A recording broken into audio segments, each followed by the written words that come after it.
ऐ मुसलमानों, मैं कौन कौन सी बातों का जिक्र करूं, कितनी तहकीकात की बात करूं।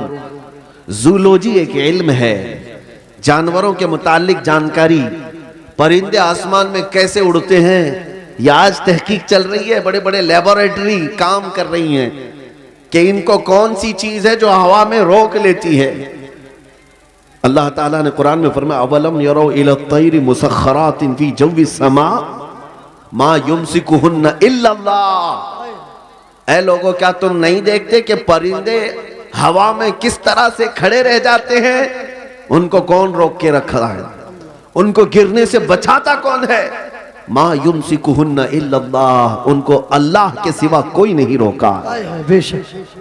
जूलॉजी का इल्म कुरान पाक में है।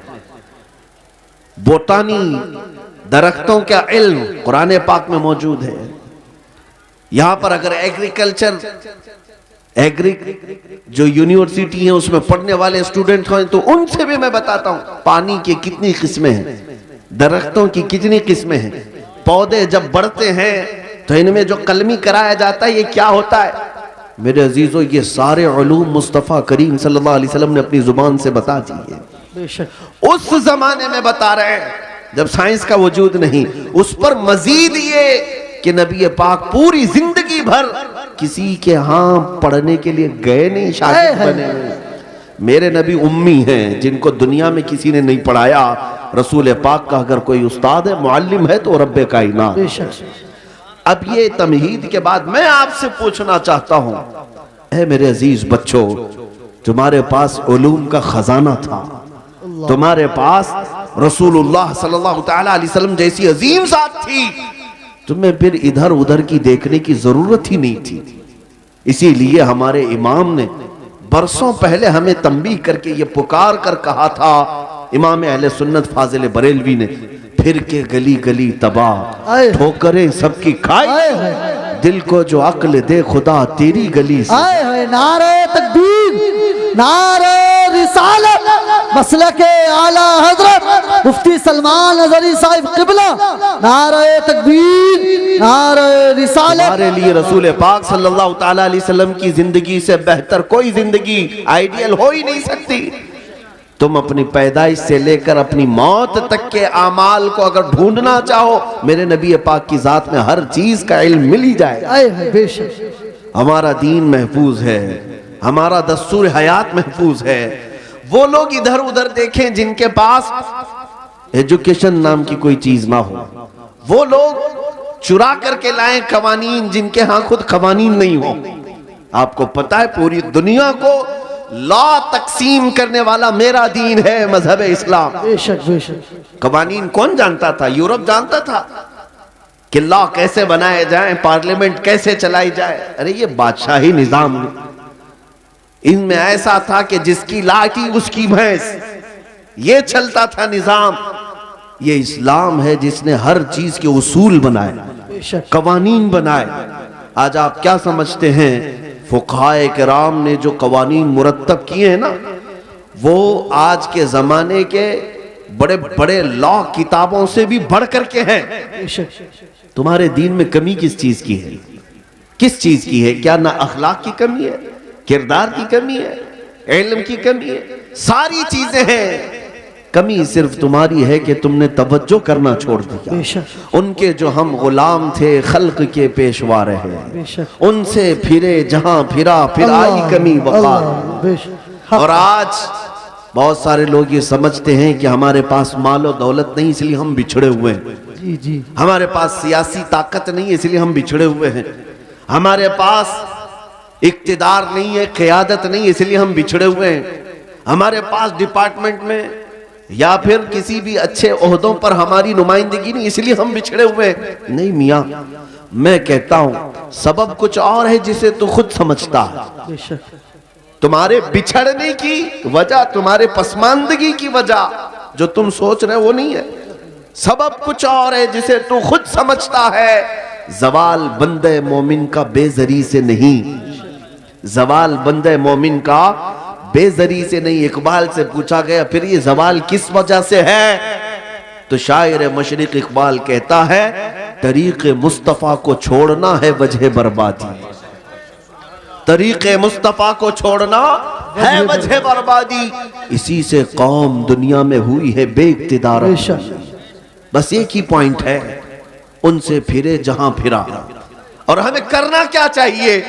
तो इकबाल यही कहता है, अगर फिर चाहते हो इज्जत व वकार, हमें करनी है शहीनशाह बतहा की रजा जोई। बेशक हमें करनी है शहीनशाह बतहा की रजा जोई।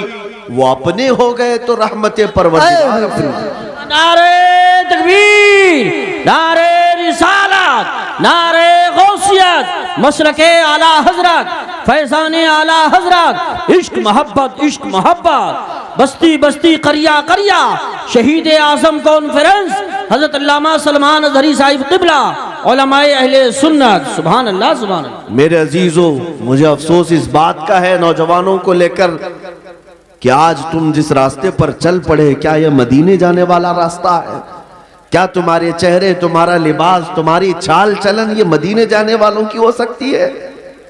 नबी पाक सल्लल्लाहु तआला अलैहि वसल्लम से मोहब्बत रखने वाला कभी कुफार और मुशरिकीन की रजा के लिए अपने आप को नहीं बदलता, कभी गैरों की रजा के लिए अपने चेहरे छिलाकर गटर नालियों में नहीं फेंकता।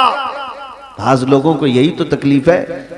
मौलाना आप आज जो कह रहे हैं, हमें 4 लोगों में उठना बैठना रहता है, हमारा बिजनेस है, हमारी तिजारत है, जॉब है, आपके कहने के मुताबिक क्या हम मौलवी बन जाएं?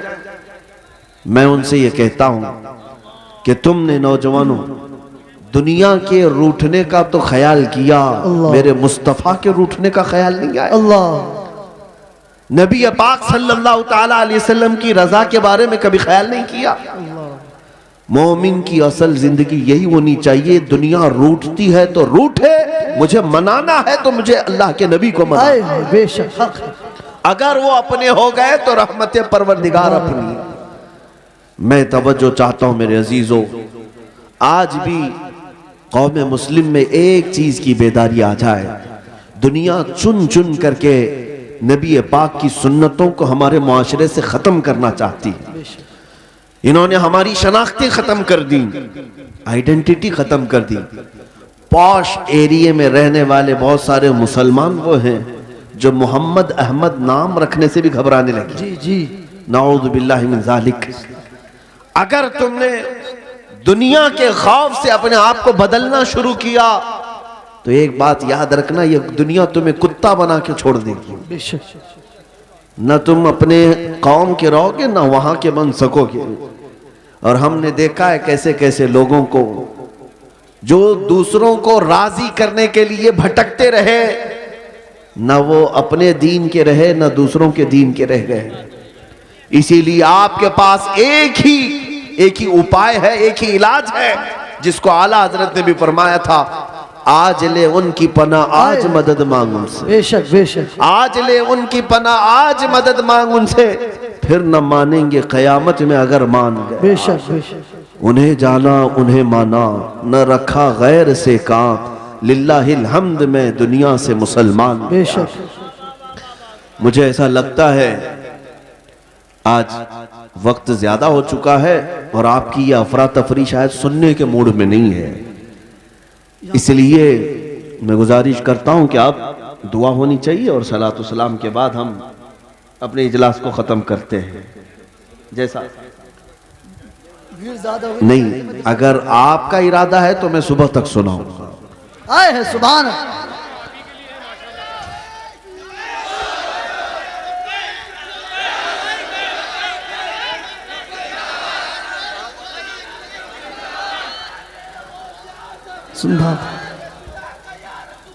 या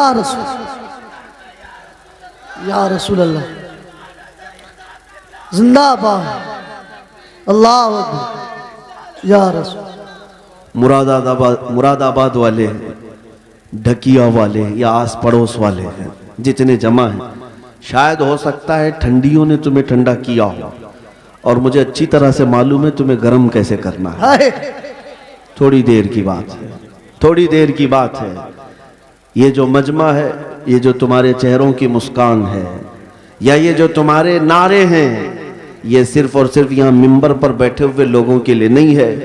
तुम्हारे नारे कुफ्र की धरती में भी जलजला लाते हैं। आए है वाह आज दुनिया परेशान है कि हमने जिन चीजों को खत्म करने की कोशिश की थी, अब हर मोहल्ले से लब्बैक या रसूल आए है वाह वाह वाह वाह हर बस्ती से लब्बैक का वाह लब्बैक की सदाएं आ रही हैं। बेशक इसीलिए हम कहते हैं इस्लाम की फितरत में कुदरत ने वो लचक दी है, जितना ही दबाओगे उतना ही वो उभरेगा। बेशक हाँ, कुछ बात तो है कि मिटती नहीं हस्ती हमारी, आए है कुछ बात तो है कि मिटती नहीं हस्ती हमारी। सदियों रहा है दुश्मन दौरे ज़मा हमारा, बेशक। बातिल से डरने वाले ऐ आसमान आए नहीं है है हम। बातिल से डरने वाले ऐ आसमान नहीं है हम।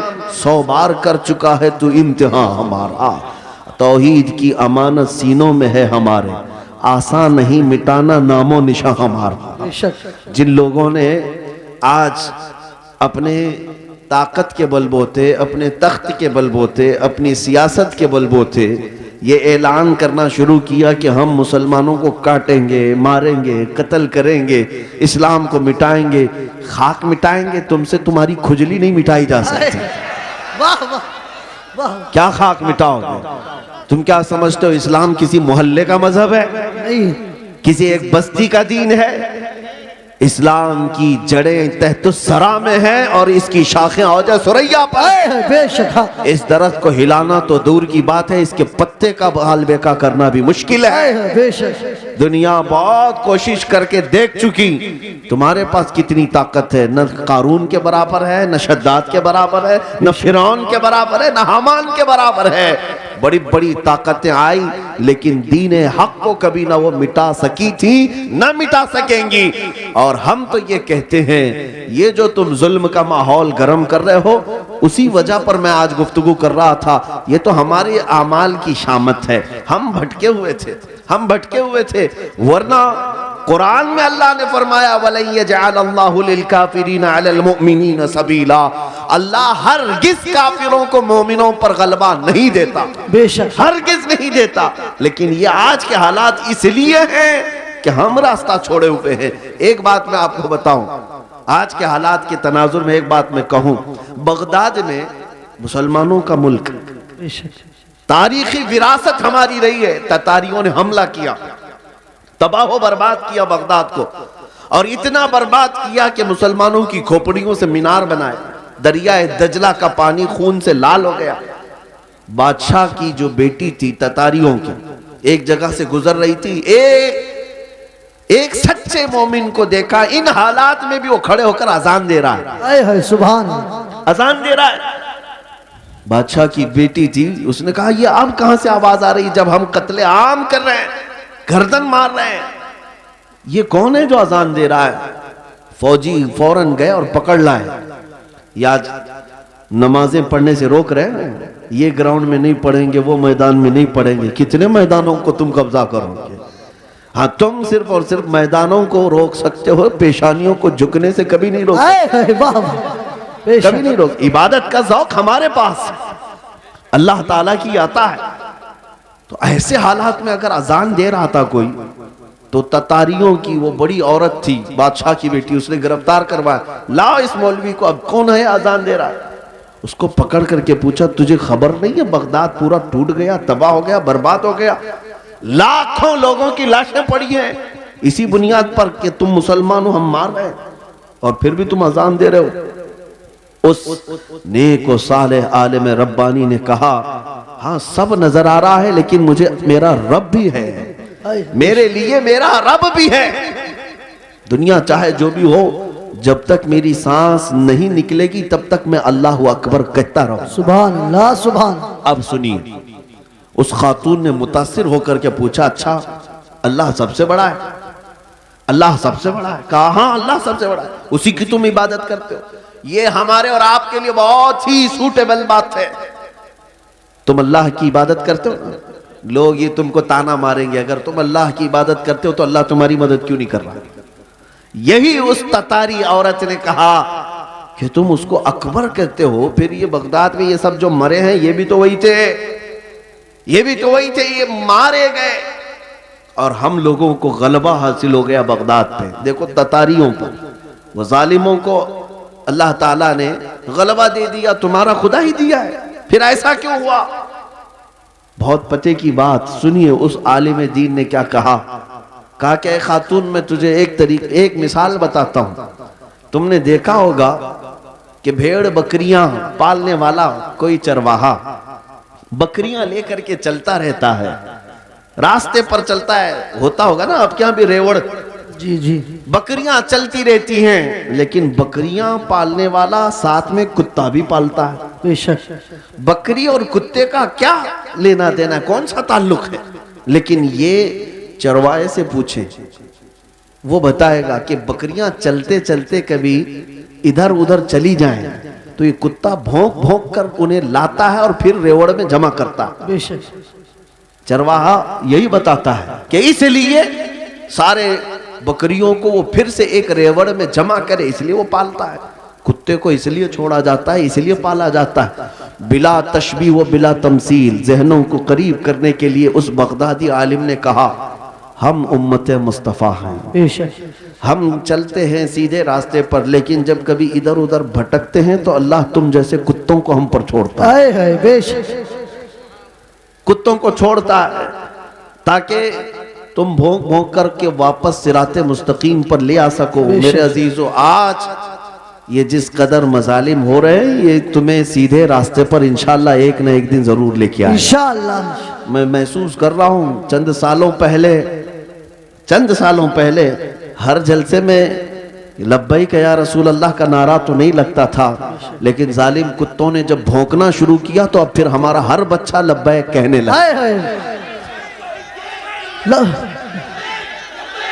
लब्बैक लब्बैक लब्बैक या रसूल अल्लाह, लब्बैक लब्बैक या रसूल अल्लाह, लब्बैक लब्बैक या रसूल अल्लाह, लब्बैक लब्बैक या रसूल अल्लाह। अब बात सिर्फ इतनी ही है, मैंने जो उन्वान आपके सामने रखा वो यही है कि जब तुम अपनी हैसियत को पहचान लो कि मेरा रास्ता कुछ और है, जिस दिन तुम उस नुक्ते पर आ गए, मेरे अजीजों, इज्जतें तुम्हारी है, ताकतें तुम्हारी है, इक्तिदार तुम्हारा है, जिस तरफ रुख करोगे मौला ताला उस हवा को तुम्हारे ज़ेरे नगी फरमाएगा। तुम्हें पता नहीं है कि तुम्हारी तारीख क्या थी। हमारी तारीख इकबाल की जुबान से अगर सुनोगे तो इकबाल कहता है, टल न सकते थे जंग में अगर टल न सकते थे जंग में अगर अड़ जाते थे, पांव शेरों के भी मैदान से उखड़ जाते थे, तो जिससे सरकश हुआ कोई तो बिगड़ जाते थे। अरे तेग क्या चीज, हम तोप से भी लड़ जाते थे। दश्त तो दश्त है, दरिया भी न छोड़े हमने, बहरे जुल्मात में दौड़ा दिए घोड़े हमने। आ गया आइन लड़ाई में गर वक्ते नमाज, किबला रूहों के ज़मीं बोस हुई कौम हिजाज। एक ही सफ में खड़े हो गए महमूद और अयास, न कोई बंदा रहा न कोई बंदा नवाज। यह हमारी तारीख थी, यह हमारी तारीख थी। इसी बात की तरफ मैं तुम्हें दावत दे रहा हूं कि जिस दिन तुम उस नुक्ते पर वापस आ गए और समझ गए मेरी तारीख इन कुत्तों की सोहबत में रहना नहीं है, अल्लाह ताला ने तुम्हें शेर बनाकर पैदा किया। बेशक बेशक। हाँ, अल्लाह तबारक व तआला ने तुम्हारे मुतालिक कुरान में फरमाया, कुंतुम खैर उम्मतिन उखरिजत लिन्नास, तुम खैर उम्मत हो जो लोगों में अल्लाह तबारक व तआला ने तुम्हें बनाया है। लिहाजा ऐसे वैसे की तरफ तुम्हें देखने की जरूरत नहीं। मुझे अफसोस इस बात का होता है जब हमारा नौजवान ये कहता है, नई फिल्म आई है, उसमें फला एक्टर है, फला हीरो है, बाल उसकी तरह, कपड़े उसकी तरह, पैंट फाड़ लिया, सिर्फ एक नचनिया को देख करके, एक मुजरा करने वाले को देख करके अपना आपा खो गया, अपने आप को बदल लिया। और हमारे घर की खवातीन सुबह से शाम तक सीरियल के सामने, टेलीविजन के सामने, और ख्वाब वहीं सजा रही हैं कि शायद हमारा भी घर ऐसा ही हो, हमारा लिबास भी ऐसा ही हो। मेरे अजीजों, दुनिया क्या करती है इसकी तुम्हें फिक्र नहीं होनी चाहिए। औरतें अगर किसी को देखती तो वो सैयदा कायनात फातिमा तो जहरा को देखती, कम से कम ये सीरत का मुताला करती कि उनका दुपट्टा कैसा था, उनका लिबास कैसा था, उनके रहन सहन कैसे थे। इसको छोड़कर इन्होंने आज मजाजी इश्क के और मजाजी ये स्क्रीन के ऊपर अपने दिल दे बैठे। और इसी तरह मर्दों की हालत भी यही है, नौजवानों की। ऐ नौजवानों, तुम्हारे हाथ में बंगड़ियां तक इन्होंने पहना दी, कानों में बालियां तक पहना दी, बालों में चोटियां तक ला दी, क्या क्या कर दिया। यहाँ हमारे अच्छे भले मर्द को औरत बना दिया जी, औरत भी नहीं मुखन्नस बना दिया। और इस पर ये मजीद ये समझता है कि ये फैशन है, ये फैशन है। अरे इधर से उधर से फाड़ करके पहनने वाला, नंगा घूमने वाला अगर फैशन ज़दा है तो फिर कुत्ता और भैंस बैल बकरी ये ज्यादा फैशन ज़दा है, बेशक। क्योंकि वो तो कपड़े ही नहीं पहनते। अगर नंगा होना ही फैशन है तो जानवर सबसे बड़े फैशनेबल है मेरे अजीजों। जंगली दुनिया को न देखो, जो जंगल राज बनाना चाहती है उनको ना देखो। अगर तुम्हें जिंदगी के ईमान के मजे लेना है तो मदीने वाले की तरफ देखो। बेशक बेशक। नबी पाक सल्लल्लाहु ताला अलैहि वसल्लम के अखलाक से बढ़कर किसी के अखलाक है नहीं, उनसे बेहतर किरदार किसका हो सकता है। मेरे अजीजों, आज दुनिया अगर तुमसे भी मुंह फेर रही है तो इसकी वजह यही है कि तुम्हें खुद नबी पाक की सीरत नहीं मालूम। एक मैं अपनी बात बताता हूं तजुर्बे की। एक बार एक ट्रेन से मैं उतर रहा था, एक नौजवान ने, मीलाद का दिन था 12वीं शरीफ का, उसने मुझसे पूछा कि कोई ऐसा अमल बता दीजिए जो रसूलुल्लाह को खुश कर दो। सुभान। रबीउल अव्वल शरीफ में आप भी कुमकुमे लगाते होंगे, सजाते होंगे ना गलियां, जुलूस भी निकालते हैं, सारी चीजें करते हैं, लेकिन कुछ काम और भी हैं तुम्हारे जिम्मे।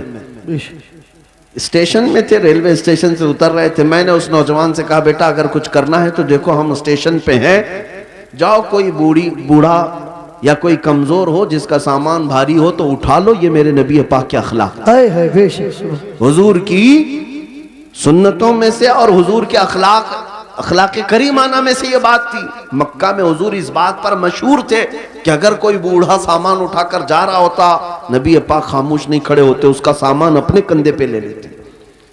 हाँ, हुजूर अकरम सल्लल्लाहु ताला अलैहि वसल्लम के मुताल्लिक हजरत खदीजतुल कुबरा रज़ियल्लाहु ताला अन्हा ने भी ये फरमाया कि आप बूढ़ों का, कमजोरों का बोझ उठाते हैं, अल्लाह आपके साथ बुरा कभी नहीं फरमाया। मेरे अजीजों, मैं आपको एक तजुर्बे की बात बता रहा हूँ। वो नौजवान गया ढूंढते हुए, एक बूढ़ी औरत उतर रही थी 2 बड़ी थैलियां लेकर, उसके पास गया कि अम्मा जी ये मुझे दे तो मैं पहुंचा दूंगा आप तक। पहली बात में जाहिर सी बात है अजनबी को कौन सामान देगा। उसने मना किया कि भाई छोड़ दो, मेरा सामान मुझे ले जाने दो। वो नहीं दे रही थी। इसने जिद किया कि मुझे दे दीजिए। वो खातून कहने लगी पहले ये तो बता तू कुली है या सामान उठाने वाला है, ड्रेस से तो नहीं लगता, कहीं मेरा सामान उठा के भाग गया। उसने हकीकत बताई, अम्मा जी बात यह है कि आज 12 रबीउल अव्वल है, सुभान, हमारे प्रॉफेट मोहम्मद सल्लल्लाहु ताला अलैहि वसल्लम का जन्मदिन है, और हमारे नबी पाक सल्लल्लाहु ताला अलैहि वसल्लम बूढ़ों का और कमजोरों का बोझ उठाते थे। उनकी ये आदत थी, मैं चाहता हूं कि उनकी वो अदा पर मैं अमल करके उनको खुश कर दूं। सुभान सुभान। उस औरत के दिल पर ये बात लगी। वो नॉन मुस्लिम थी, नॉन मुस्लिम थी। उसने सामान उठा लिया, जहां तक जाना था वो खातून के साथ गया, टैक्सी किया और भेज दिया। नंबर शेयर कर लिए थे, वो औरत चली गई सामान लेकर। मेरे अजीजों, 6 महीने गुजर गए इसी तरह से। वो नौजवान मुझसे कहता है कि मुझे तो खबर नहीं थी, बात आई गई हो गई, एक बार इस तरह से किसी की मदद कर लिया। लेकिन 6 महीने के बाद वो एक खातून जो क्रिश्चियन थी, वो फोन करके कहती है कि बेटा क्या हाल चाल है, तुझे याद है हम स्टेशन में मिले थे और तू मेरा सामान उठाया था। कहा हाँ अम्मा जी याद है। कहा कि पिछले 6 महीने से मैं तेरे नबी की सीरत ही पढ़ रही हूं। सुभान अल्लाह, सुभान सुभान। तूने मुझे उनकी तरफ डाइवर्ट कर दिया और हर दिन उनकी बात पढ़ती हूँ तो मजा कुछ और ही आता है, सुभान, लुत्फ कुछ और ही आता है। अजीज़ाने गिरामे वक़ार, आज भी दुनिया तुम्हारे नबी को अगर पहचानेगी तो तुम्हारे अखलाक से पहचाने। बेशक, सुभान। तुम्हारे किरदार, तुम तर्जुमान हो अपने नबी पाक। बेशक। लिहाजा तुम्हारे ये जिंदगी गुजारने के तौर तरीके ऐसे नहीं होनी चाहिए कि दुनिया तुमको देख करके ये कहिए निहायत गंदे रहने वाले कहां किस दीन की तरफ बुलाएंगे। न इनके यहाँ पाकीज़गी है, न तहारत है, न सफाई है। आज नशा अगर कहीं बिकता है तो लोग तुम्हारी तरफ इशारा करते हैं। बेशक।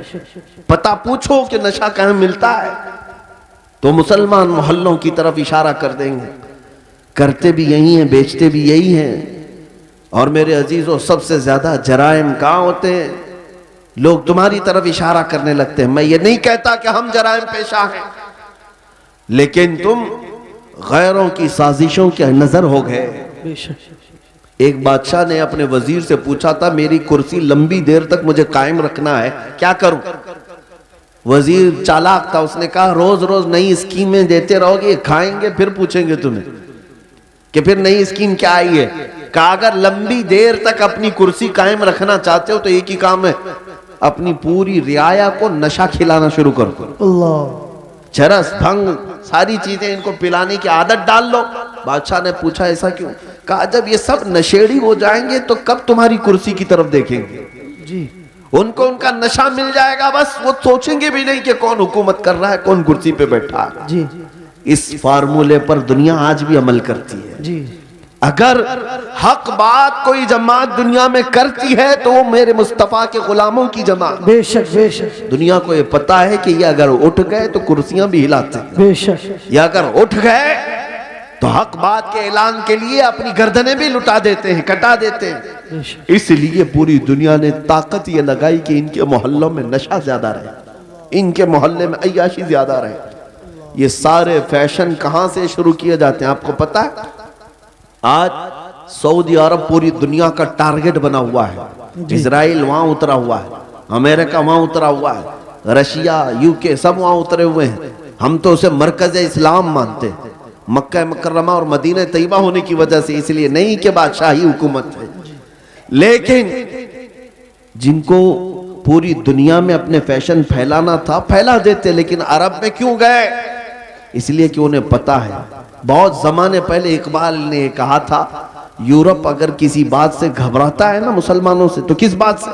ये फाका कश मौत से डरता नहीं जरा, रूहे मोहम्मदी इसके बदन से निकाल दो। अल्लाह। रूहे मोहम्मदी इसके बदन से निकाल दो। अरब को देख करके अजम के तखय्युलात इस्लाम को हिजाज और यमन से निकाल दो। जी बेशक। ये इकबाल ने बहुत पहले 100 साल पहले कहा था। आज उस पर दुनिया अमल कर रही है। पूरे सऊदी को यहूदी बनाने में कोई कसर नहीं छोड़ी जा रही। बेशक। डांस क्लब वहां, आज सैकड़ों सिनेमा हॉल खोल दिए गए सऊदी अरब में। जी। मक्का मुकर्रमा और मदीना तैयबा में बाजारों में नशा पहुंचा दिया गया। जी। मैंने खुद देखा है। अगरचे वहां पर मौत की सजा रखी गई, लेकिन वहां तक भी पहुंचा दिया। नशा का मतलब सिर्फ सिगरेट बीड़ी की बात नहीं कर रहा हूं, कोकेन, अफीम, हेरोइन जैसी नशा की चीजें पहुंचा दी गई। नंगेपन को रिवाज दिया जा रहा है। नई नई बीच बना करके समंदर के किनारे नंगे जिस तरह लेटते हैं, दुनिया ये चाहती है कि मोहम्मद अरबी के गुलाम भी इसी तरह नंगे लेटे। अल्लाह। वो हदीस सादिक आ गई, मेरे आका ने फरमाया था, यूशकु अन तदाअ अलैकुमुल उमम कमा तदाअल अकिलतु इला क़ुसअतिहा। हुजूर फरमाते हैं करीब एक जमाना आएगा, तुम देखोगे सारी कौमें मेरी उम्मत पर झपट पड़ेंगी जैसा भूखा बर्तन पे झपटता है। ये सब के टारगेट हम ही बने हुए। आज अखलाक तुम्हारे अंदर से निकालने के लिए क्या क्या किया जा रहा है जानते? ये इंटरनेट इस तरह से आसान करके तुम्हारे हाथों में दिया गया और नौजवान को आजादी के नाम पर खुला छोड़ दिया गया। नौजवान लड़का हो कि लड़की हो, इसे खबर भी नहीं है कि तुम्हारे हाथ में एटम बम की तरह से एक हथियार आया है। ये हो सकता है दुनिया को न तबाह करे, लेकिन तुम्हारा ईमान और अखलाक मुकम्मल तबाह कर रहा है। एक दो नहीं, सैकड़ों नौजवानों के मैसेज मेरे पास है जिन्होंने 25 से 30 साल के बीच में ही अपनी जवानी बर्बाद कर ली। क्या करते क्या थे?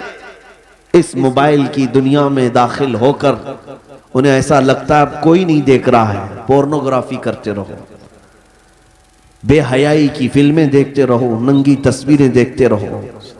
मेरे अजीजों, मैंने एक डेटा निकाला था लॉकडाउन के मौके पर, उसमें जो इंटरनेट में सर्च करने का जो डेटा आता है कि किस चीज को कितनी बार सर्च किया गया है, तो पता है आपको, हैरत होगी, एक रिपोर्ट आई है इस लॉकडाउन के बीच में 95% अगर नेट में कोई चीज सर्च हुई है तो पोर्नोग्राफी। अल्लाह। गंदी तस्वीरें और नंगी तस्वीरें देखने के लिए सबसे ज्यादा सर्च किया गया है। ये क्या हो रहा है?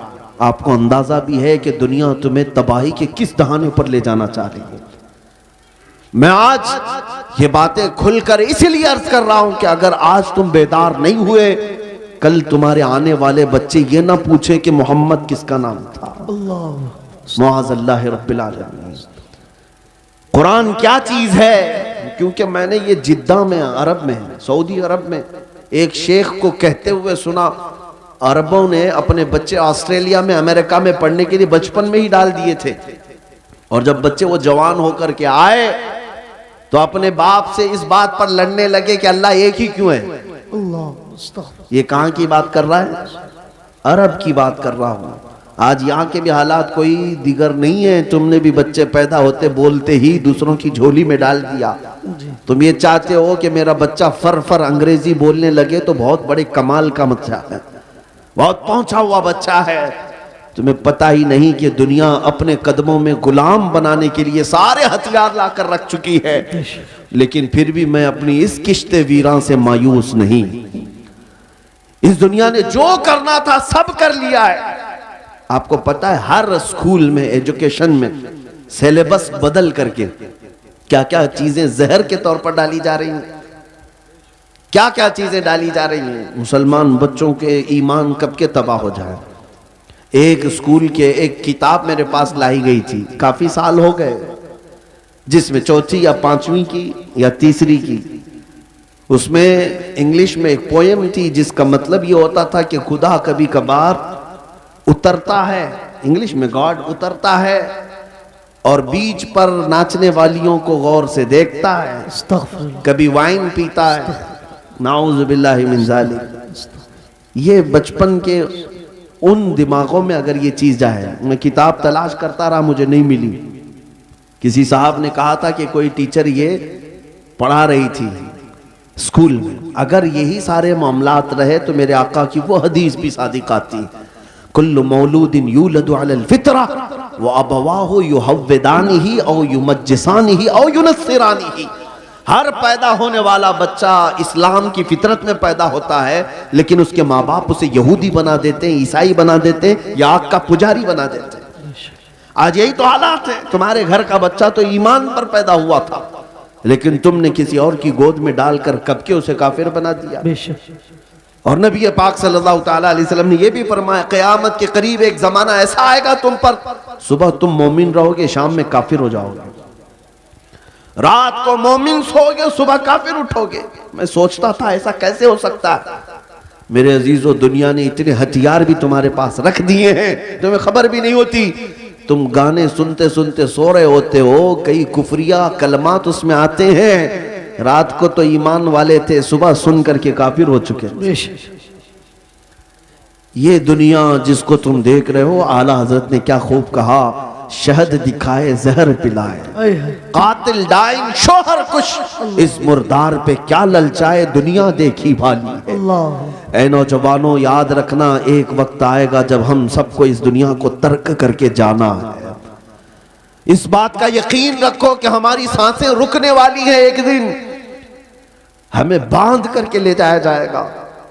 आज तुम मस्जिद में बुलाने के बावजूद नहीं आते, कल तुम्हारा कफन बांध कर, रस्सियां बांध कर इमाम के सामने लाकर रख दिया जाएगा। जिंदगी भर नहीं पड़ता था, लेकिन अब इमाम तुम पर पड़ेगा। और फिर जाओगे, किस सफर पे जाओगे बताओ, कहां जाओगे? कोई ऐसी जगह तुमने ढूंढ रखी है तो मैं तुमसे फिर बात नहीं करूंगा कि मरने के बाद मैंने एक सेफ जगह देखी है तुम्हारे पास?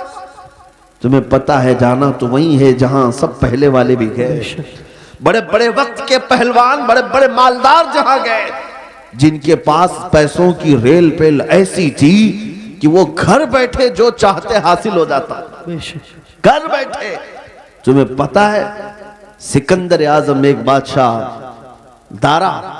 दारा नाम का एक बादशाह, जब वो मर रहा था तो उसने एक वसीयत की थी। आधी दुनिया पर उसने हुकूमत की। अपने चाहने वालों से कहा कि जब मैं मरूं तो मुझे पूरा दफन करना, लेकिन मेरे दोनों हाथ ऊपर रखना, कब्र में इसको दफन मत करना। लोगों ने पूछा ऐसा क्यों?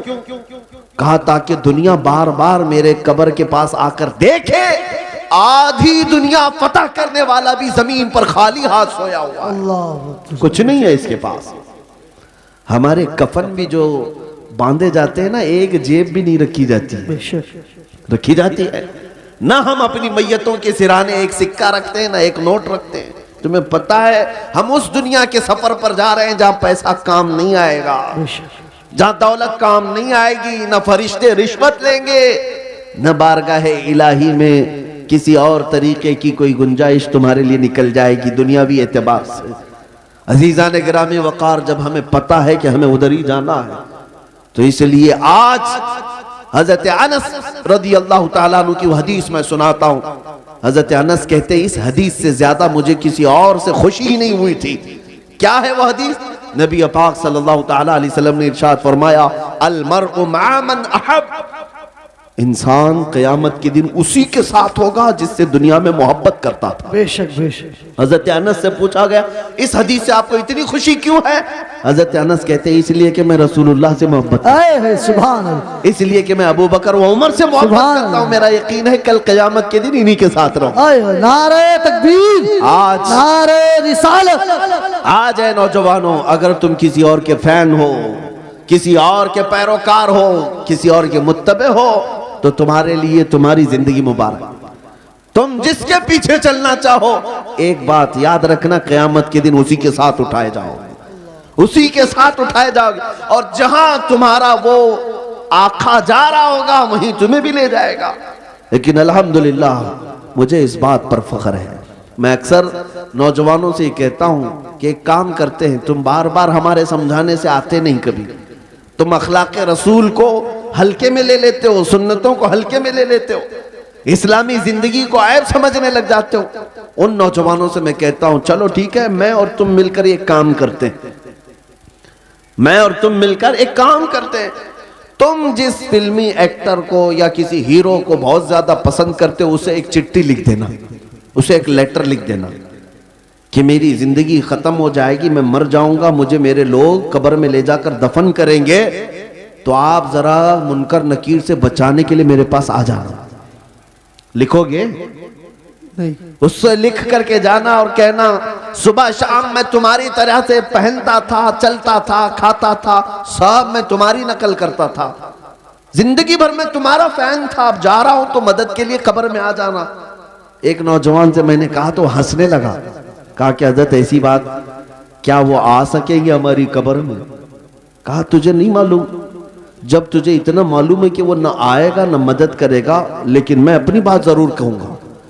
तुझे मैंने चिट्ठी लिखने के लिए उसको कहा, मैं अपने नबी पाक को लिख कर जाता।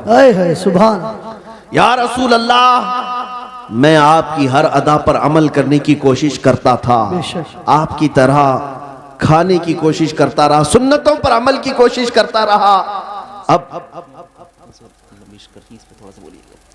अब मैं जब दुनिया से जा रहा हूं तो ए रसूल मुख्तार सल्लल्लाहु ताला अलैहि वसल्लम आप तशरीफ ले आना।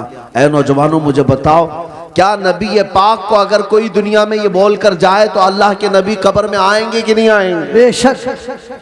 बल्कि हुजूर ताजुश शरिया ने लिख भी दिया, ये तो मैं मिसाल दे रहा था आपको। हुजूर ताजुश शरिया ने लिख भी दिया और अपने नबी से ये कह करके भी गए, या रसूल अल्लाह मैं मरूं तो मेरे आका, ये मलाइका से कहना, मैं मरूं तो मेरे आका, ये मलाइका से कहना, इसे कोई मत जगाना, अभी आंख लग गई। सुभान, नारे तकबीर, नारे रिसालत, मसलके आला हजरत, बस्ती बस्ती करिया करिया, बस्ती बस्ती करिया करिया, बस्ती बस्ती करिया करिया, नारे तकबीर, नारे रिसालत। है नौजवानों, मैं ये बातें सिर्फ इसलिए कह रहा हूं कि तुम्हारी जिंदगी भी हमारी जिंदगी बड़ी शॉर्ट है। आप खुद अपनी पिछली जिंदगी में जाकर देख लो, चंद ही साल गुजरे थे, बचपना था तुम्हारा, तुम बचपने में इधर उधर खेल कूद में गुजार रहे थे और आज जवान हो चुके, पलक झपकते हुए जवान हो गए। और हमने चंद सालों पहले जिनको जवान देखा था, आज उनके बाल सफेद हो गए, बाल सफेद और दांत झड़ने लग गए। इतनी तेजी से ये वक्त गुजर रहा है तुम्हें अंदाजा भी नहीं, और तुम हैप्पी न्यू ईयर मनाने में लगे हो। तुम्हारी जिंदगी की एक एक ईंटें, एक एक दीवारें गिरती जा रही हैं, तुम मौत के उतने करीब होते जा रहे हो। लिहाजा मेरे अजीजों, एक वक्त ऐसा आएगा, एक वक्त ऐसा आएगा तुम चाहोगे 1000 कि मैं एक सजदा कर लूं अल्लाह की बारगाह, लेकिन तुम कर नहीं सकोगे। वो सकरात का वक्त होगा, नज़ा का वक्त होगा, तुम्हारा सर पहाड़ की तरह भारी हो चुका होगा, नहीं उठा सकोगे, उठा नहीं सकोगे। लेकिन उस दिन शिद्दत से तुम ख्वाहिश कर रहे होगे, ए अल्लाह सर उठाने की ताकत दे दे, एक बार मैं तुझे सजदा कर लूं। न सजदा करने की ताकत आएगी, न तुम्हारी जुबान हिल पाएगी कि अल्लाह का जिक्र करूं या तौबा कर लूं। आज तुम्हें अंदाजा नहीं, अल्लाह ने सर सलामत रखा है, झुकाते नहीं उसकी बारगाह में, जुबान सलामत रखा है, जिक्र करते नहीं उसका। गाने तो न जाने कितने बच्चों को याद हो गए, मेरे मुस्तफा की चंद हदीसें क्यों नहीं याद? कितने लोगों को फिल्मों के डायलॉग याद हो गए, कुरान की चंद आयतें क्यों नहीं याद हुई? ऐ मेरे अजीजों, आज ये मुआशरे को बदलने की जरूरत है। हम नबी पाक सल्लल्लाहु तआला अलैहि वसल्लम की अमानत है, नबी पाक की वफादारी में ही जिएंगे इंशाअल्लाह। आज देख नहीं रहे आप हालात किस कदर खराब हैं, दुश्मन क्या क्या मंसूबे बना रहा है। वो तुम्हारी न दाढ़ी को पसंद कर रहा है, न तुम्हारी टोपी को, न तुम्हारे मस्जिदों के मीनार को, न तुम्हारी नमाजों को, न तुम्हारे मेहराब को, न तुम्हारे कुरान को, किसी चीज को पसंद करने को तैयार नहीं। वैसे भी ये जला हुआ दुश्मन, इसे हमारी हर चीज कुड़ती है, जलती है। ऐसे हालात में होना तो ये चाहिए था कि नौजवान खिचड़ा कमेटी, नियाज कमेटी बनाने की बजाय अखलाके मुस्तफा कमेटी बनाते। तुम जितनी आदतों से छिड़ोगे, हम अपने नबी की उतनी ही गुलामी करके दिखाएंगे इंशाअल्लाह। नबी पाक सल्लल्लाहु तआला अलैहि वसल्लम के अखलाक को हम ताबिंदा और रोशन करके दिखाएंगे। होना तो ये चाहिए था, अपने नबी से मोहब्बत का तकाजा ये है। उन खवातीन से भी मैं कहता हूं जो बच्चियां आज कसरत से भटकती चली गईं और गैरों के हत्थे चढ़ गईं, एक दो नहीं सैकड़ों ऐसी बच्चियां हैं जो कॉलेज की नजर हो गईं और वहां मजाजी इश्क और मोहब्बत में पागल हो गईं। उन्हें वक्ती तौर पर कुछ नौजवानों के चेहरे बहुत खूबसूरत लगने लग जाते हैं। ये शैतान है, शैतान है। हदीस पाक में है अन्नज़रतु सहमुम मिन सिहामिश शैतान, ये आंखों का जो एक बार मिलाप होता है शैतान के तीरों में से एक तीर है। औरतों को चाहिए था कि अपनी निगाहें नीची रखती, लेकिन तुम जिन नौजवानों का हाथ पकड़ करके ये समझती हो मेरी कौम छूटती है तो छूटने दो, माँ बाप का मुंह काला होता है तो काला होने दो, मेरी कौम मुझे ताने मारती है तो मारने दो, मगर मैं अपनी मोहब्बत के पीछे जाऊंगी। ये सारी बातें कहां से आ रही है? ये दुनिया हमें फिल्मों में दिखा रही है, ये सीरियल में दिखाया जा रहा है कि मोहब्बत का मतलब ये है कि सबसे लड़ाई ले लो, माँ से भी लड़ लो, बाप से भी लड़ लो, सारे मुआशरे से लड़ लो, लेकिन एक बेहयाई को तुम कर जाओ। ये दुनिया यही तो आज दिखा रही है और बच्चे हमारे यही समझते हैं कि हमको भी ऐसा ही करना है। इसको ये समझते हैं एक जंग है, मोहब्बत की जंग लड़ रहे हैं। नादानो, ये मोहब्बत की जंग नहीं है, ये बेहयाई और नंगापन है। तुम्हें इतनी भी खबर नहीं, जिस माँ ने अपने खून जैसे दूध को तुम्हारे हलक में 2 साल तक डाला और रात रात जाग करके तुम्हारी तरबियत करती रही, वो बाप जो पूरा दिन भर तुम्हारे लिए पसीने बहाता था, और तुझे खबर भी नहीं है कितनी ईदें, कितनी ऐसे त्योहार आए जब वो अपनी खुशी छोड़कर तुम्हारे लिए लिबास लाता रहा, तुम्हारे लिए छोटे छोटे खिलौने देखता रहा। उस बाप की भी तुम्हें जरा बराबर खबर नहीं, उस माँ की भी नहीं। एक लड़की को मैंने देखा, उसका बाप हार्ट अटैक का मरीज था, हार्ट अटैक आ भी गया जब वो बच्ची किसी और का दामन पकड़कर भाग रही और पुलिस में आकर कहती है नहीं मुझे करना है तो इसी से करना है, मेरा बाप ढोंग कर रहा है, मेरा बाप ढोंग कर रहा है। एक और लड़की वो कहती है मैंने समझाया कि बेटा अपने बाप की तो सुन ले, तेरा बाप तू अकलौती है, वो मर जाएगा। वो लड़की कहती है मर जा रहा है तो मरने दो, उनकी जिंदगी वैसी भी खत्म होने वाली, मुझे अपनी जवानी जीने दीजिए आप। अल्लाह की पनाह, मैं वहां से हट गया। एक और खातून है, वो कहती है मैंने पूछा क्या ऐसा नजर आ गया तुझे, साल 18 गुजर रहे हैं अभी तेरे उम्र के, इतनी जल्दी क्या अच्छा लग गया। कहता है इसने, कहती है मुझे इसने 5000 का जोड़ा दिलाया, मेरे बाप ने कभी दिलाया नहीं था। तुझे पता नहीं पूरी जिंदगी उसने खून सींच सींच करके तुझे जवान किया। आज तेरी पेशानी पर तेरे बाप की कितनी उम्मीदें रखती हैं पता है। मुझे उन नौजवान लड़कियों पर तरस आता है। तुम सारे लोगों को ठुकरा करके जाती हो, लेकिन क्या तुम ये समझती हो कि अल्लाह ताला की मदद तुम्हारे साथ आएगी? अल्लाह उसके रसूल तुमसे राजी होंगे? मेरे आका सल्लल्लाहु ताला अलैहि वसल्लम ने माँ बाप की तरफ दिखा करके कहा, है मुसलमानों, यही तुम्हारी जन्नत भी है, यही तुम्हारी दोज़ख भी है। इनको राजी करो तो जन्नत, इनसे गद्दारी करोगे तो दोज़ख है। कितने माँ और बाप बिलखते रह जाते हैं अपनी बेटियों के नाम पर। दिल्ली के एक साहब हैं, उन्होंने मुझे एक लिस्ट भेजी थी। कई वो लड़कियां हैं जो इन गैर मुस्लिमों के हत्थे चढ़ गई मोहब्बत में आकर। हुआ क्या जानते हैं? एक दो नहीं, मेरे पास उनका डेटा मौजूद है। ये गई अपने घरों से बगावत करके, लेकिन उस जालिम नौजवान ने चंद रात उसके साथ गुजार कर उसे बाहर की ताकतों के हवाले कर दिया, बेच दिया। वो आज दुबई में है, जिस्म फरोशी कर रही है, जिस्म फरोशी कर रही, वो छूट भी नहीं सकती। उन लड़कियों ने जो अपने अहवाल भेजे हैं, खून के आंसू निकलते हैं। वो रो रही हैं और कहती है अब हमारे पास कोई ठिकाना ही नहीं। उसने भी हमें ठुकरा दिया और हम तो अपने माँ बाप को वैसे ही छोड़ करके आए थे, जाएं तो कहां जाएं।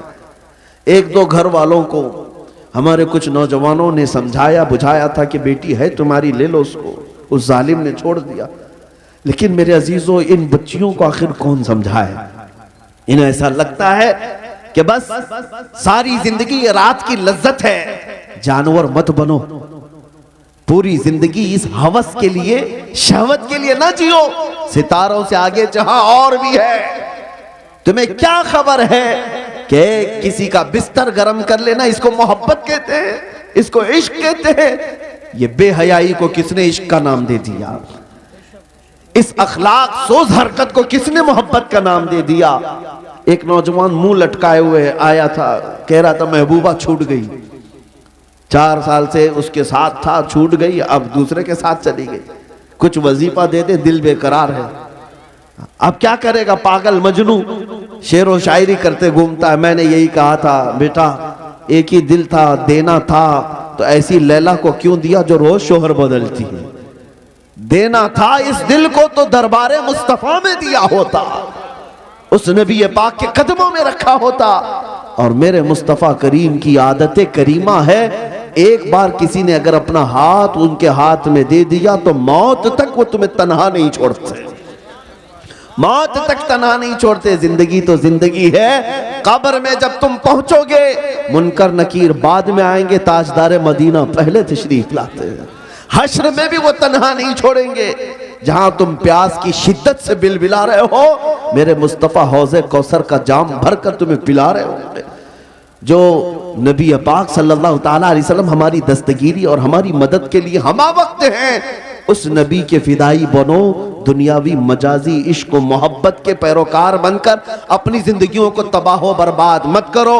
इकबाल की इस बात पर मैं अपनी गुफ्तगू को समेटता हूँ कि मोहम्मद से वफा तूने तो हम तेरे हैं, ये जहां चीज है क्या लौहो कलम तेरे हैं। कौन कहता है कि उनके पीछे चलने से इज्जत नहीं होती? मेरे अजीजों, मुझ जैसे एक हकीर आदमी को देखो, आज जो दुनिया हमारे ऊपर टूट पड़ती है, या आप हमें छूने के लिए देखने के लिए आते हैं तो इसलिए नहीं आते कि हम कोई बड़े जमींदार हैं या कोई नेताजी हैं या कोई बड़ी पार्टी के कार्यकर्ता हैं। नहीं, सबको पता है सिर्फ और सिर्फ ये इज्जत इसीलिए है कि ये नबी पाक की गुलामी में जी रहा है। ये नाज ये अंदाज हमारे नहीं होते, झोली में अगर टुकड़े तुम्हारे नहीं होते, जब तक के मदीने से इशारे नहीं होते, रोशन मेरी किस्मत के सितारे नहीं होते।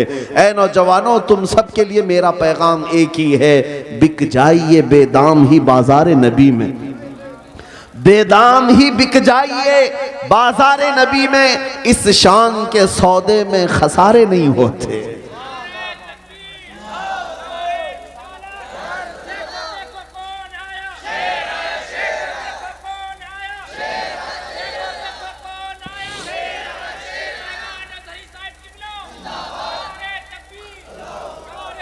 मेरी बातें हो सकता है चंद लोगों को कड़वी लगती हैं। मेरे अजीजों, बुखार की दवा कड़वी होती है, निकल जाओगे तो जल्दी शिफायाबी भी है। हाँ, मेरी बातों का बुरा ना मानो, लेकिन अगर मैंने कहीं आपके ऊपर सख्त जुमले रखे हैं तो सिर्फ और सिर्फ इसलिए कि ये मेरा दर्द है। तुम मेरे मुस्तफ़ा के गुलाम हो, अगर मैं तुम्हें ना बोलूं तो किसको बोलूं? अगर तुम्हारे अंदर अखलाक बुरे आते हैं तो तकलीफ सिर्फ हमें नहीं, रसूलुल्लाह को होती है। कब तक मेरे नबी पाक को तकलीफ पहुंचाओगे? अल्लाह के नबी तो ये फरमाते हैं कि अगर तुम्हारे तलवों में कांटा भी चुभे तो उसका दर्द मुझे होता है, मेरे आका फरमाते हैं। और जब तुम किसी शराब के अड्डे पर बैठे हो, जब तुम्हारे हाथों में ताश के पत्ते आए, जब तुम्हारी जुबान नशा कर रही हो, तो मेरे मुस्तफ़ा तुम्हें देखकर क्या महसूस कर रहे होंगे? मेरे आका सल्लल्लाहु ताला अलैहि वसल्लम जब तुम्हारी तरफ नजर फरमाएंगे तो उन पर क्या गुजरेगी? कम से कम मेरे नबी का ख्याल करो। हुजूर पाक के लिए मैं इतनी बातें कर रहा हूं, बाकी मेरा क्या रिश्ता है आपसे? मैं कौन होता हूं तुम्हें डांटने वाला? मैं कौन होता हूं तुम्हारे दरमियान चिल्लाने वाला? सिर्फ इसलिए कि मेरे आका सल्लल्लाहु ताला अलैहि वसल्लम को हम राहत और सुकून की खबरें तो पहुंचा सके। हुजूर ने फरमाया, हर जुमेरात को मेरी पूरी उम्मत के अमाल फरिश्ते मेरे पास पेश करते हैं, मैं सबके अमाल देखता हूं। हफ्ता भर तुमने क्या किया हुजूर सुनते हैं, फरिश्ते सारी बातें ले जाकर पहुंचाते हैं हर हफ्ते। कभी एहसास हुआ कि हर जुमेरात को हमारे कौन से अमाल हुजूर के पास गए होंगे? जब फरिश्ते ये कह रहे होंगे कि आका आपका फला उम्मती दिन रात लहू में खो रहा था, खेल कूद में गुजार रहा था, लड़कियों के बीच अय्याशियां कर रहा था, तो हुजूर पाक पर क्या बीतती होगी? हमारे बाप के पास अगर कोई आकर के हमारी शिकायत करे तो हम उसे भी पसंद नहीं करते, हम कहते हैं अब्बा को बताना मत। लेकिन नबी पाक को जब फरिश्ते बता रहे होंगे तो हुजूर सल्लल्लाहु ताला अलैहि वसल्लम पर क्या गुजरेगी? इसलिए मेरे अजीजों, ये बातें जो मैंने की हैं, इंशाअल्लाह अजीज आज हमारा जलसा इसी पर कामयाब होगा। हम जब जान देने की बात करते हैं नबी पाक से, नबी पाक के लिए, तो क्या मेरे मुस्तफ़ा के लिए? मैं आपसे पूछता हूं, जब हुजूर की इज्जत की बात आएगी अपनी गर्दन लेकर तैयार हैं? सबका जज्बा ये है, हमारा बच्चा जवान बूढ़ा यही कहता है, या रसूल अल्लाह ये एक जान क्या है अगर हो करोड़ों, तेरे नाम पे सबको वारा करूं मैं, हबीबे खुदा का नजारा करूं मैं, दिलो जान उन पर निसारा करूं मैं। सबका ये जज्बा मुझे पता है, लेकिन ऐ मेरे अजीजों, मैं ना आज तुम्हारी जान मांगने आया, ना मैं तुम्हारी गर्दन मांगने आया, ना तुम्हारा खून मांगने आया, बस इतनी भीख जरूर मांगने आया हूं, जो कौम अपने नबी के लिए गर्दन दे सकती है, चंद अय्याशियों और गुनाहों को मुस्तफ़ा के नाम पे छोड़ क्यों नहीं सकती? छोड़ेंगे इंशाअल्लाह अज़ीज़। आज से यह अहद करके उठेंगे कि मैं अब अल्लाह ने जो कान दिए सुनूंगा तो हुजूर की नातें सुनूंगा। जुबान से मैं कभी गलीज कलमात, गाली गलोच और गाने नहीं गाऊंगा। अगर मेरी जुबान खुलेगी तो इस बात के साथ मैं सो जाऊं या मुस्तफ़ा कहते कहते, खुले आंख मेरी सल्ले अला कहते कहते। जब भी जुबान बोलेगी तो नबी नबी बोलेगी, सबसे आला व औला हमारा नबी, सबसे बाला व वाला हमारा नबी। चंद नाते याद कर लो ताकि चलते फिरते भी तुम्हारी जुबान अगर किसी को पुकारे तो मेरे मुस्तफ़ा को पुकारे। तवज्जो चाहता हूं, ये काम करेंगे आज से इंशाअल्लाह। अब मेरी गुफ्तगू यहां पर खत्म हो गई और मैं नाउम्मीद होकर के नहीं जाता, नाउम्मीद होकर नहीं जाता। मुझे यकीन है मैंने किसी ऐसे वैसे का नहीं, तुम्हारे खून से भी बढ़कर, तुम्हारी जान से भी बढ़कर जिसका रिश्ता है उस नबी का वास्ता मैंने तुम्हें दिया है, उस रसूल पाक का वास्ता मैंने तुम्हें दिया है। और मुझे पता है कि नौजवान हमारे गुनाह तो कर सकते हैं लेकिन अपने नबी को धोखा कभी नहीं दे सकते, अपने नबी को धोखा नहीं दे सकते, बेवफाई हम हुजूर के साथ कभी नहीं करेंगे। अब आखिर में मैं चंद बातें आपसे कहता हूं। ठीक है, ये हमारे अमाल थे, इसकी इस्लाह जरूरी थी इसलिए मुझे कहना पड़ा, लेकिन फिर भी आए मुसलमानों, अगर तुम्हारे अमाल जैसे भी हो जाए, खौफ और डर अपने सीने में मत लाना। हिंदुस्तान में रह रहे हो ना, आप में से कोई पाकिस्तान से आया है? पाकिस्तान वाला छुप छुप करके फिरे, मुझे कोई पकड़ेगा। अरे जिस जमीन के हम बरसों से वारिस हैं, ये जमीन आज के 5 साला नशेड़ी लोगों की नहीं है, ये हमारे बाप आदम अलैहिस्सलाम की जमीन है या नहीं है?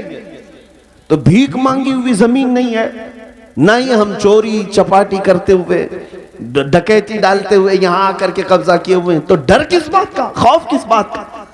अपनी जमीन पर रह रहे हैं तो आज के बाद खौफ से नहीं जिएंगे इंशाअल्लाह, खौफ से नहीं जिएंगे। अगर ये जालिम कुत्ते कहीं किसी को जुल्म के साथ पकड़ते भी हैं तो मेरे अजीजों डरने की जरूरत नहीं।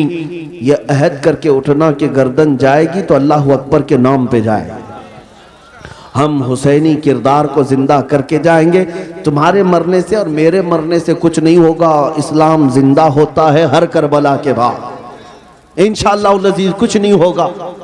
आप तमामी हजरात बेखौफ जिएंगे इंशाअल्लाह और अपने दीन की सरबुलंदी के साथ जिएंगे। अपने दीन को ना हल्का होने देंगे, ना अपने नबी पाक की बेइज्जती कभी बर्दाश्त करके जिएंगे, कभी नहीं। तौहीन रिसालत होगी तो शम्मे नबुव्वत के परवाने तागूती ताकतों से टकराएंगे नामूस रिसालत की खातिर। इंशाअल्लाह अज़ीज़ हर ताकत से टकराएंगे नामूस रिसालत की खातिर। ये बातें मैं तुम्हारे इसलिए हौसले के लिए कह रहा हूं। न घबराओ मुसलमानों, अभी खुदा की शान बाकी है। न घबराओ मुसलमानों, अभी खुदा की शान बाकी है। अभी इस्लाम जिंदा है, कुरान बाकी है। कौन कहता है, कौन कहता है ये सारी चीजें खत्म हो गई? कुछ नहीं खत्म हुआ। सुबह क़यामत तक अल्लाह ताला अपने इस नूर की हिफाजत फरमाएगा, तो घबराने की जरूरत नहीं। हालात नासाजगार कुछ लोग डराते हैं, अपने ही लोग डराते हैं, ऐसे हो गए वैसे हो गए। अरे कुत्ता जब दांत निकालता है तो आपको भी पता है, लकड़ी उठाओ तो वैसे भी दुम दबा के भागता है, डरा कर देखता है। लेकिन एक इतनी बात पक्की है, उसके दांत निकालने से वो शेर कभी नहीं बनता। कुत्ता अगर दांत निकाल करके किसी को भौंकने की कोशिश करता है तो क्या वो शेर बन जाएगा? कुत्ता कुत्ता ही रहता है। हाँ, मेरी बात समझ रहे होंगे। हाँ, कि जो लोग आज भौंकते हैं वो कुत्ता कुत्ता ही रहेगा, वो शेर कभी नहीं बनेगा। घबराने की जरूरत नहीं। तुम अगर मेरे नबी पाक की जात के साथ छेड़छाड़ करते हो, मैंने आज से 1 महीने पहले ऐलान किया था, एक वसीम राफजी नाम का कुत्ता दिल्ली से मेरे मुस्तफ़ा करीम के नामे पाक पर हमला किया था।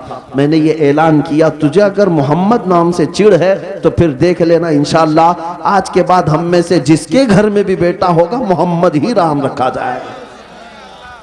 बाद में पुकारने के लिए हम कुछ भी रखें, लेकिन आज के बाद से हमारा हर बच्चा मोहम्मद ही होगा, ताकि जहां जहां पेपर में लिखने की बात आए तो हर जगह तुम्हें मोहम्मद ही नजर आए, हर जगह तुम्हें मोहम्मद ही नजर आए। तुम्हें चिढ़े इस बात से, तुम्हें पता नहीं है मोहम्मद किसका नाम है। अपने तो अपने, गैर भी उस नबी पाक की तारीफ में कभी कम नहीं किए। अंग्रेजों ने तारीफें की हैं, हिंदुओं के बड़े बड़े लीडरों ने, पंडितों ने, और सिखों के बड़े बड़े गुरुओं ने हुजूर पाक सल्लल्लाहु ताला अलैहि वसल्लम की शान बयान की है। ऐसा नहीं है, मैं उनकी तारीफों का मोहताज नहीं और ना ही मेरे नबी की जात उनकी मोहताज है।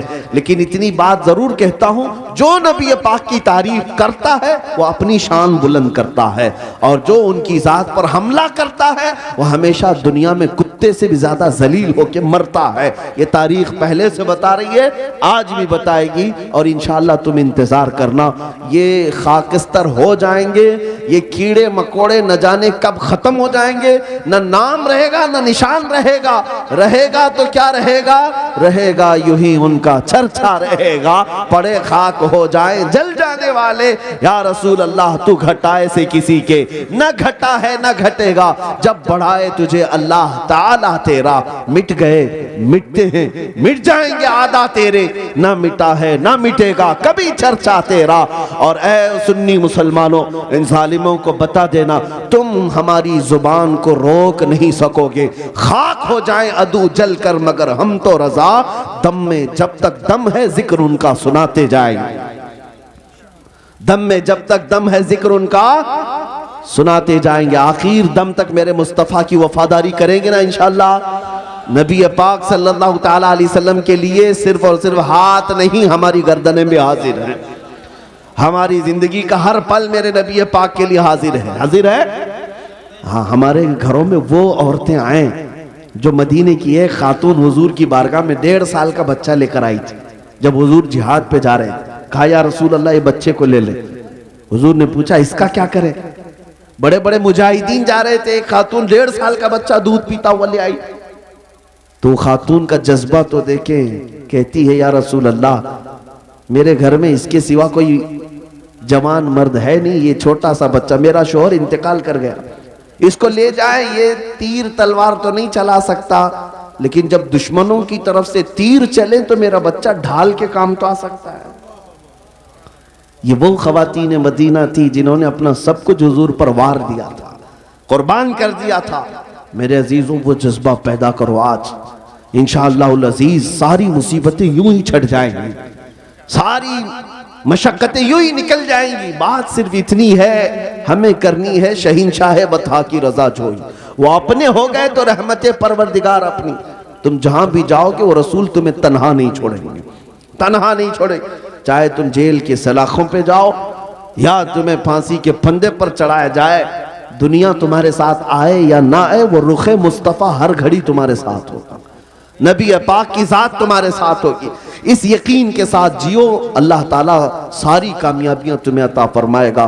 कहने सुनने से ज्यादा मौला ताला मुझे अमल की तौफीक अता फरमाए। मैं इस बात पर अपनी गुफ्तगू को ख़त्म करता हूँ। मौला करीम अरहमर राहिमीन, यहाँ जितने जवान बच्चे बूढ़े आए, सबों ने मेरे मुस्तफ़ा के नाम पर शिरकत की है। मौला, इनमें से किसी एक को भी खाली हाथ ना भेज, जिसका सीना भी हल्का है उसके सीने को मेरे मुस्तफ़ा की मोहब्बत से भर करके अता फरमा। अल्लाह, इनको वापस जाने से पहले इश्क़ मुस्तफ़ा का समंदर अता फरमा दे, इनको हुजूर के कदमों में मर मिटने वाली जान अता फरमा दे, उनकी कदमों में निछार होने वाली गर्दन अता फरमा दे। ए मुसलमानों, उठो, कुव्वते इश्क से हर पस्त को बाला कर दे, कुव्वते इश्क से हर पस्त को बाला कर दे, दहर में नामे मोहम्मद से उजाला कर दे। व आखिरु दावाना अनिल हम्दुलिल्लाहि रब्बिल आलमीन। सलातो सलाम के बाद जो लोग हजरत से मुरीद होना चाहते हैं वो यहीं पर तशरीफ़ रखें, और जो किसी के मुरीद हैं वो तालिब। मुस्तफ़ा जान